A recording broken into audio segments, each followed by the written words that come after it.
शाह की बदलाव रैली की जो मोगा में हुई।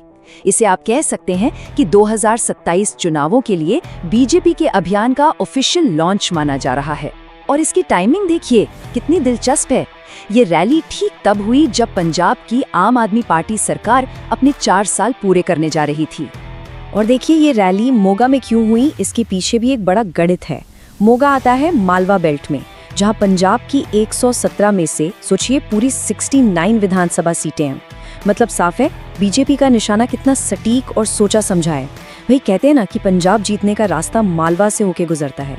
तो बस यहीं से शुरू हुआ असली टकराव। अमित शाह ने मंच से सीधे सीधे भगवंत मान सरकार पर एक के बाद एक हमले किए। ये बीजेपी की तरफ से पहला और सीधा वार था।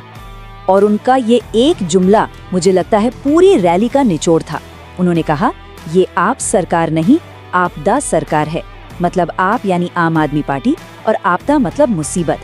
शब्दों का ये खेल सिर्फ एक नारा नहीं था, ये बीजेपी का सीधा मैसेज था कि उनके हिसाब से एएपी सरकार पंजाब के लिए एक बड़ी मुसीबत बन चुकी है।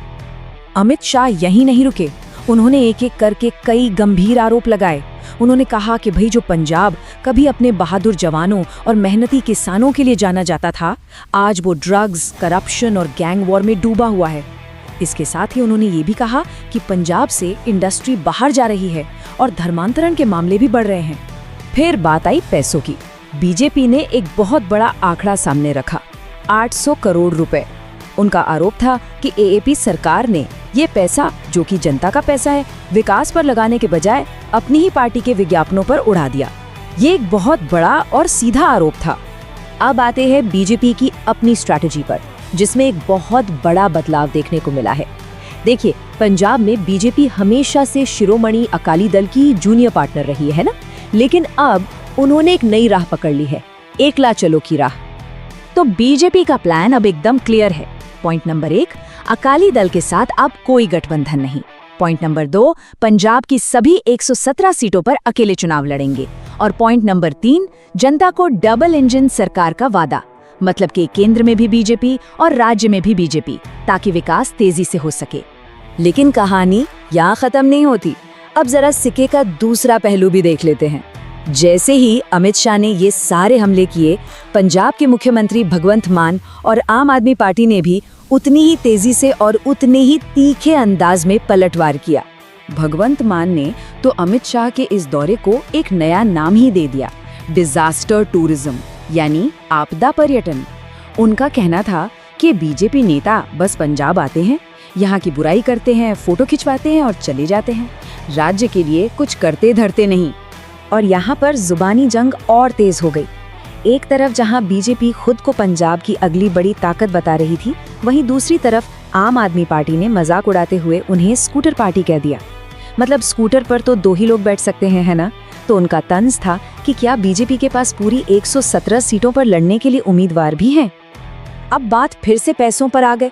बीजेपी ने कहा कि आप सरकार विज्ञापनों पर पैसा बर्बाद कर रही है। तो जवाब में एएपी ने भी सीधा केंद्र सरकार पर ही निशाना साध दिया। उन्होंने कहा कि केंद्र सरकार खुद पंजाब का पैसा, जैसे कि रूरल डेवलपमेंट फंड यानी आरडीएफ और जीएसटी का हिस्सा रोक कर बैठी है। और अपनी बात को वजन देने के लिए आम आदमी पार्टी ने एक और आंकड़ा सामने रखा, 1600 करोड़ रुपए।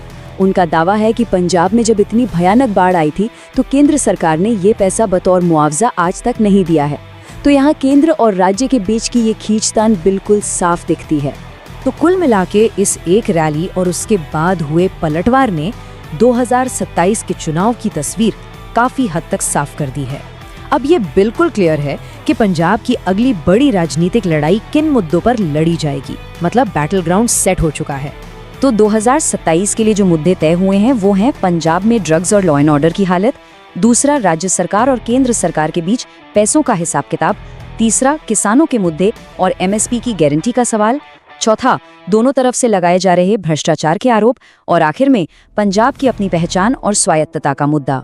और आखिर में सवाल यही बचता है, 2022 में पंजाब के लोगों ने एक बदलाव के लिए वोट दिया था और आम आदमी पार्टी को सत्ता सौंपी थी। अब सवाल ये है कि 2027 में पंजाब बदलाव के किस रूप को चुनेगा, बीजेपी के डबल इंजन वाले बदलाव को या फिर आम आदमी पार्टी के काम पर ही भरोसा जताएगा। खैर, इसका जवाब तो वक्त ही देगा, लेकिन एक बात तो पक्की है, पंजाब का सियासी दंगल अब शुरू हो चुका है।